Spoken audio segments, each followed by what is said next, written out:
Hello there, and welcome to another episode of the Eurogamer Newscast, talking this week about the terrible, brilliant, and unexpected week for Sony and PlayStation. What a 7 days it has been. The good, the bad, and the ugly. Yeah. I don't know, do we think the PlayStation 5 Pro is ugly? We haven't seen it yet. Well, Or any uglier than the PlayStation 5 is already? it's got extra go faster stripes potentially. Yeah. Okay. Joining me to talk about all of that, here we all are. It's the Eurogamer News Team. We've got Ed Nightingale. Hello. Victoria Kennedy. Hello. Vicky Blake. Hello. And I'm Tom Phillips. It's nice to be back. We've been away for a few weeks. It's been a busy summer. We've had holiday. We've had Gamescom. We've just had Eurogamer's 25th anniversary celebrations. If you get to catch up on any of those, although maybe not our holidays, it's all on the website to take a look. But we are back. It's feeling very autumnal, and the news is kicking into gear with, well, a lot of stuff going on in the world of PlayStation. So we started the week with, I think, a week after Concord launched, or not long after the announcement by Sony. It was 11 days, I think. That Concord is being shut down. So it dies today as we're recording this on Friday the 6th of September, which is the 2-week anniversary of when the game came out, just 14 days. There is some suggestion that it may yet reappear. This might not be the last time we talk about Concord, but for now, at least, it's going away indefinitely. And I can't remember another game where this has happened and the plug has been pulled so quickly. Yeah, I mean, I was thinking, so I wrote the article the other day about the industry reacts, and, Cliffy B piped up, and Lawbreakers lasted longer than that, and that was, similarly not particularly well received on its debut, and didn't reach particularly, it did reach more peak players, at least on Steam, than Concord did, but it still didn't reach dazzling numbers. So this definitely seems to be the quickest that the plug has been pulled on a game. So why do we think that Sony is pulling the plug so quickly now? Why not wait another few weeks or months? Wait for some more of these characters or vignettes to come out. Why now? I think that's the frustrating thing, because it's a live service game, and it's like it hasn't been given a chance because it's so short. And I think with a live service game, it is a live service and it needs time to grow, to find an audience, to find its feet. And it feels like that hasn't been given to it. But equally, it feels like it was set up for failure at the start because it wasn't given much of a head start. There was very little marketing. Yeah. Was it only shown or introduced at the showcase earlier this year for the first time? I think it was potentially introduced last year, but not with very much detail. Just a logo. I think we saw like a spaceship screen or something. So there hasn't been a lot of time for that build up and sort of positive sentiment around it. But also, it was released at a really bad time between Black Myth Wukong and Star Wars, and in the middle of summer when everyone's on holiday anyway. Also during Gamescom, so most outlets are busy covering that, not covering this. It feels like it was just really bad timing. And my hope, at least, I mean, they said in the blog post, while we determine the best path ahead, and hopefully that isn't a shut down, never come back to it, because I think it's clear a lot of work's gone into it. And I think with a bit more time and a bit more thought, maybe it can come back in a better way. But now was not the right time to launch that game. This is what I can't fathom. I don't understand. I realize that I'm not in the position to make these positions, but why Sony and PlayStation didn't actually delay it? Because when it had the beta, we saw that it wasn't pulling in huge numbers. They initially said it was only going to be open for people who'd pre-ordered. There obviously wasn't enough interest in pre-orders, so they opened it up to PlayStation Plus users. Even then, it still wasn't getting the audience. And even after that, beta, people's comments on it were that it was fine, but it wasn't great and it wasn't going to set the world alight. And I should say that there's been a lot of people saying the game wasn't buggy and it's released in a good condition, but it obviously wasn't releasing to an audience or a market that was sort of ready for it at this time. And I feel that Sony and PlayStation should have possibly seen that from the beta and made the decision then to say, actually, it probably does need a little bit more of something for us to find a way to really get our foot in the market. We're just going to delay it a bit. And I think that would have been better for it than releasing it and pulling it 11 days or 2 weeks in total later. It just feels an extraordinary move to me. I've never seen anything like it, and I just, if you think of all the games that had a really bad launch and then found their feet and found their community and found their place, you know, months, years later, because the publisher stuck with them and has supported them and given them the time and space they need to develop. I just don't know what happened in that boardroom when someone with a suit sat down and said, that's it, we're pulling it. It feels like damage control more than anything else to me. But the damage is already done, so it just feels like a really knee-jerk thing. It's very knee-jerk. Really knee-jerk, yeah. Because I am the target audience. I do play a lot of shooters, and I haven't played it. It was the price point initially. It was there's so many really good free-to-play shooters, and I don't know why I would stop playing Apex Legends to play this when Apex Legends is free and that isn't. So I don't know why there wasn't more thought about how they could have used the PS Plus community and the player base there to have helped develop a community and a play base, and then from there maybe then looked at some kind of premium content. But it's just an extraordinary decision. I've never seen anything like it. I do wonder if it's going to go similar to Foam Stars, which is now going free to play. Yeah. And I think it'll possibly go down that same route and become a free to play. I know before the game release they said that they weren't going to have battle passes, etc. But I think that possibly is a way for it to come back now. That is the standard now. And it wasn't the standard years ago when the idea for this game came up, but it's the standard now. And that's what people expect. I think it's the PS Plus thing is a massive, well, not surprise, but error.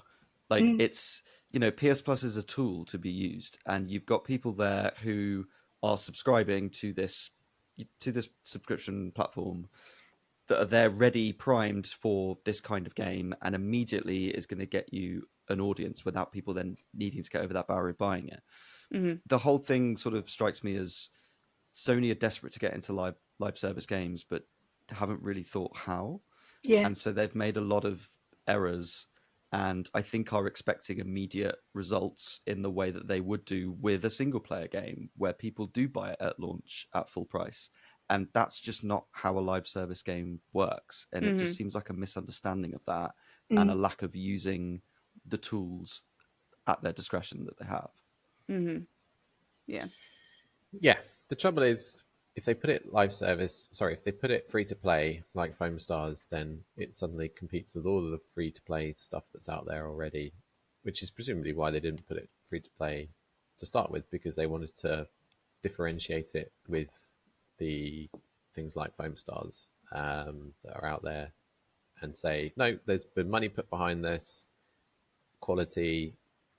We don't do free to play stuff. We do stuff that is worth a price tag. But it hasn't worked for a game that feels like a free-to-play game because it feels like Overwatch and has to launch in a market where you compete against games that people already have 2 or 3 years of time and money, friends list of people playing. Exactly. It's just very, very difficult now to get people to start playing something new. I really wish that we'd seen more of the characters and the stories. That could have been a way to justify the price tag. It felt that we actually got very little of that. I wish that they launched it through PlayStation Plus. That seems like a smart middle ground between free to play and premium. Maybe it comes back as that, but it's just a very messy situation right now where publicly they've launched a game and backtracked. I think it's very ballsy of them to pull it because they all know that they will get negative publicity for it, even if it's amongst the relatively niche amount of people that actually know Concord ever existed. But it's, you know, you can't carry on making and releasing games like this. And Sony has other free-to-play games in the pipeline, or other live service games in the pipeline, like Fair Games, and Marathon next year from the rather troubled Bungie. Yeah. And presumably at some point Horizon, although maybe that's released with a Horizon 3 and it's less of its own thing. But yeah, certainly for the new IP like Fair Games and Marathon, this is, you can't replicate this, you can't do this again. Yeah, I do think it's interesting. I mean, Ed mentioned that there was very little marketing, and the other day I went onto my PlayStation and I had to scroll several twirls down to actually find the game mentioned at all, and there was no, banner art for it, no popular now, trending now. It was not featured in any of those kind of eye-catching segments of the store. It was, you had to really look for it when scrolling, and if you didn't know it was there, you could easily scroll past it, obviously. Yeah, I mean, I think Tom also makes a good point of, the whole thing of launching a new live service game is that you have to pull people away from what they're already playing. And for that, you need to have something unique. You need to have something different. And I didn't play Concord, but from what I've heard from people who have played it is that it's just very generic and doesn't do anything different, and also has bad characters. And for a game that's a hero shooter, you need characters that people can relate to. I mean, the genre as a whole is not something I really play, but I still recognize Overwatch characters or Apex characters. They're there, they've got backstories, they're authentically written, they're diverse characters, and I could not even pick out Concord characters from a lineup because there's been no marketing, but it feels like it just doesn't have the characters and the heroes that people need to relate to in order to get into something like this. And maybe Sony prioritized something else in terms of having it play and shoot nicely and having servers that work, which are also important. But I feel like it needs that unique element that could have come through with the characters. And from what I've seen, that's just not there. Do we think it would have been different if there'd been a trial or a demo so that people could have gone in and because it's all about how the shooting feels to me. That's so more important than the heroes or any of the rest of it is the balance of the heroes and any abilities of the heroes, but then how the shooting feels. But you can't do that without laying out 40 quid, right?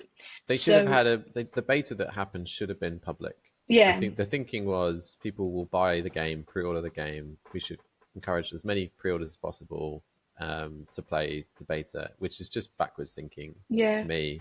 You can't encourage people to pay for something they haven't played to then try it after they've already put down money. Surely you get as many people as possible to try the thing, get them to meet some of the characters, and then at the end just have a big pre-order button and hope that enough people then do like what they played.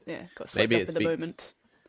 Yeah, maybe it speaks to a lack of confidence that scenario could have actually worked, but I don't know. So let's put our money where our mouth is. What do we think will happen with Concord next, if anything? I think it'll come back as a free-to-play with battle passes, etc. I do too. And on PS Plus.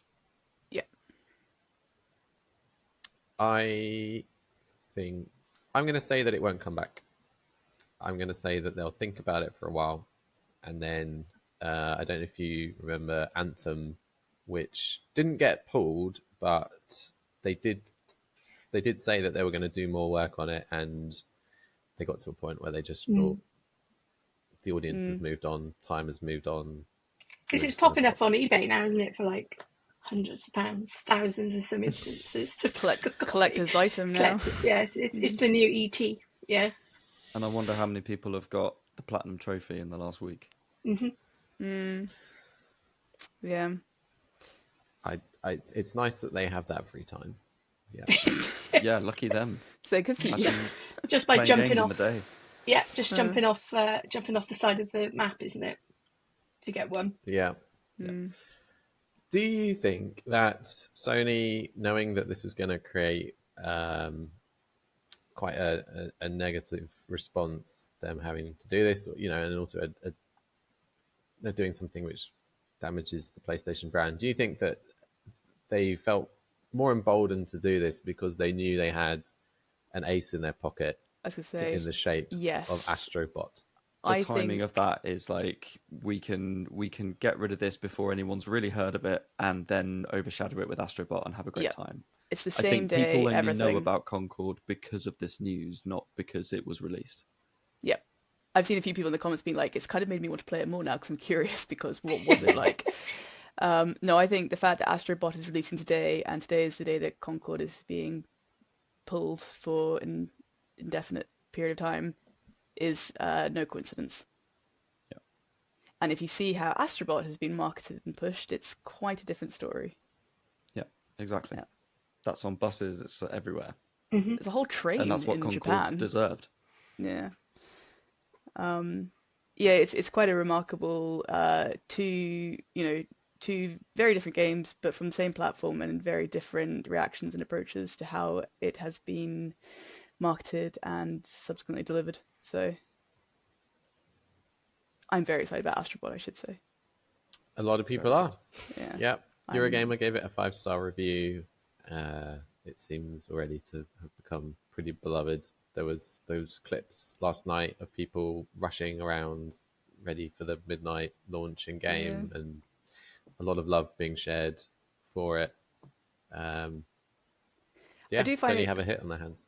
quite something though that, and there was a comment yesterday from the Sony CFO, and I know that he was talking broadly about Sony as a, like films as well as animation as well as games, but he mentioned about not having enough IP that they have, I can't remember the exact quote, but like fostered from the beginning is essentially what they said. And we've had this new IP closed down, and then we're having the celebration of past IPs now. It just feels quite interesting timing for that comment to come out and to see these two juxtaposing games released or not released. Because will the next Astro game have a Concord skin or a bot in it? Well, there's still that Amazon show that is true. with all the different episodes based on games, and there's one of those that's And based on yeah. Concord. And that is reportedly staying in, or part of the plan still. Someone did point out with Astro Bot in a review that I read recently about the fact that it is a brilliant celebration of PlayStation, and there's no doubt about that. But it's also a little bit sad because there's apparently a level, I won't spoil too much, but you get different spotlights of characters from different eras of the console. And there's only one PS5 specific bot that they found. I'm not going to say who it is or what it is.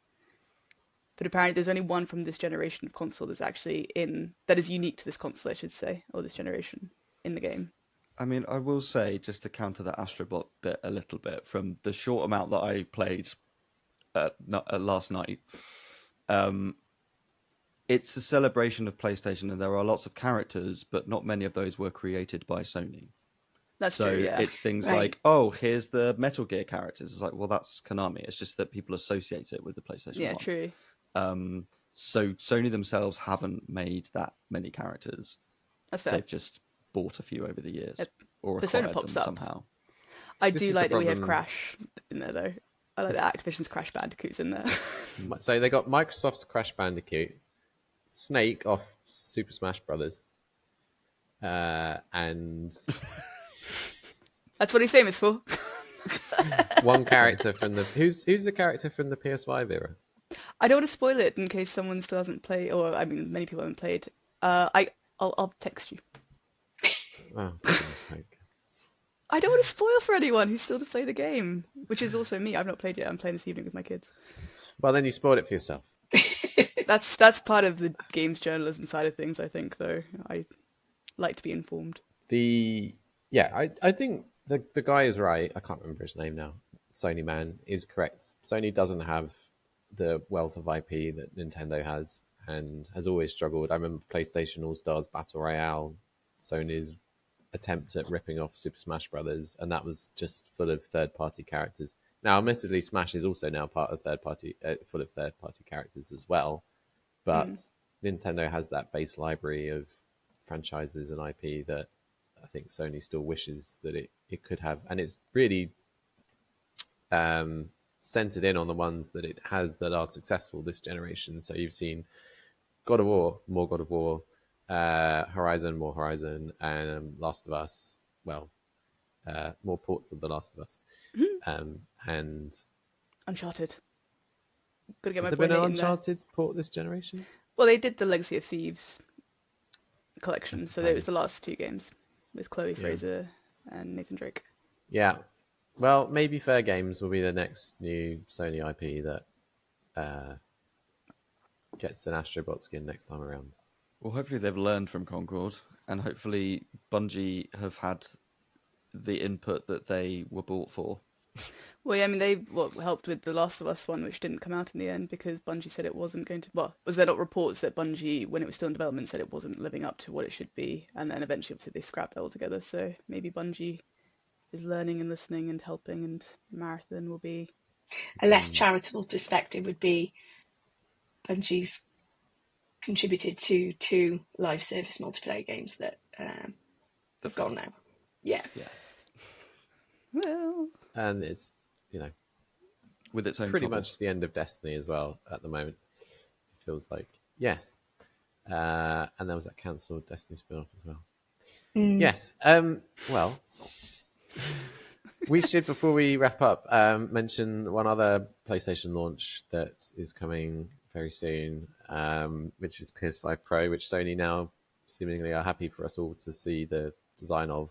For anyone not aware, what's been going on this week with PS5 Pro?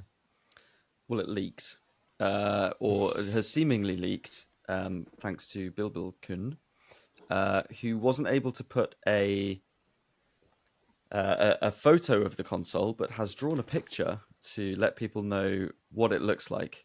And an image has then appeared in Sony's 30th anniversary. Well, Sony has its 30th anniversary coming up celebration, and as part of the imagery of that, there is what looks like a PS5 Pro, which is very similar to the picture that was drawn based on a leak. I think it's an Oasis crossover because we've got Oasis getting back together, so it's just got Adidas stripes on it. Great. I can't wait that for would be the big reveal. That's it. That's what's happened. You've heard it here first. Yeah. So Sony are going to use dynamic pricing when it comes to launching PS5 Pro. We're going to be stuck in queues for hours. Could you We see imagine? there's high demand, so Yeah. So now we're going to charge you £1,000. Yeah, just like the first PS5. Yikes! I like that. I think it's all fun, and I would hope that Sony knew what they were dynamic doing. pricing? No, the PS5 Pro is leaking. I don't know if you guys remember, but when the Nintendo Switch design was first reported online by Eurogamer, we similarly could not put a photo up because such things would probably provoke angry a bit of a letters. slap on the wrist. So yeah, we asked one of our design team to draw it based on what we understood the design to be like. And actually, tying it back into Eurogamer 25, that's one of our memories this week in the games that made Eurogamer piece. And I dug out that illustration from the archives. Yeah, it's pretty accurate. So I like that this is exactly the same way that PS5 Pro has been unveiled about 10 years later. Something's never changed, eh? Yeah. Well, a big week for PlayStation, and we haven't even had the official announcement of PS5 Pro yet, so that is something to look forward to. Maybe they'll have even worked out what they're doing with Concord by the next time we speak. That seems somewhat unlikely. Until then... Maybe it's a tie-in game. Oh, maybe it could launch like a bundle. Yeah. That would get Concord. people in there. It worked Yeah, for we get- Astro. Would it? Yeah, we got Astro's Playroom with PS5. Maybe Concord will be the PS5 Pro bundle. Maybe. That was not convincing. For more wild predictions such as that, do join us next time. Until then, where can people find you on social media, Ed? You can find me at ed_nights. And Victoria? I'm at I'm at Lil Chop Shop Gal. And Vicky? I'm _Vix VIXX. And I'm at Tom Phillips EG. Thanks for watching, everyone. We'll see you next time. Bye for now. See you then. Bye.